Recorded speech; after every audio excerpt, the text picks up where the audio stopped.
You should not apply silicone caulk to a surface that is merely damp even if it is not dripping. Silicone needs a dry surface to form a proper bond because moisture interferes with adhesion and can slow or prevent curing. First, remove any old caulk, dirt, or loose material with a utility knife and a stiff brush.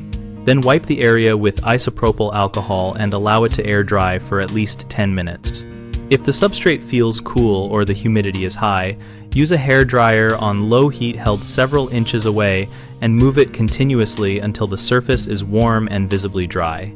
For porous materials like concrete or wood give extra drying time because they can hold residual moisture, consider waiting overnight in humid conditions.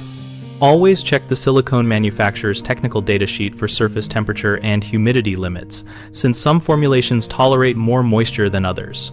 When you press a fingernail gently into the area, a tiny bit of surface dust should not stick to your nail, and there should be no tacky residue before you start.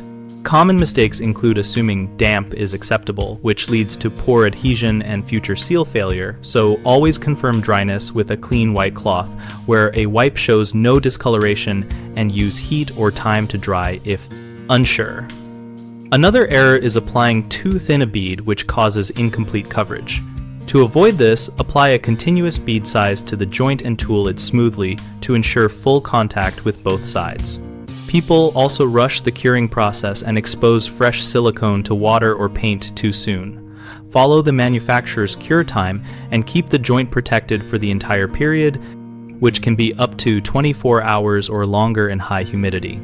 BigHomeProjects.com helps homeowners find local contractors and compare real experiences so we can make better hiring choices for caulking and other jobs.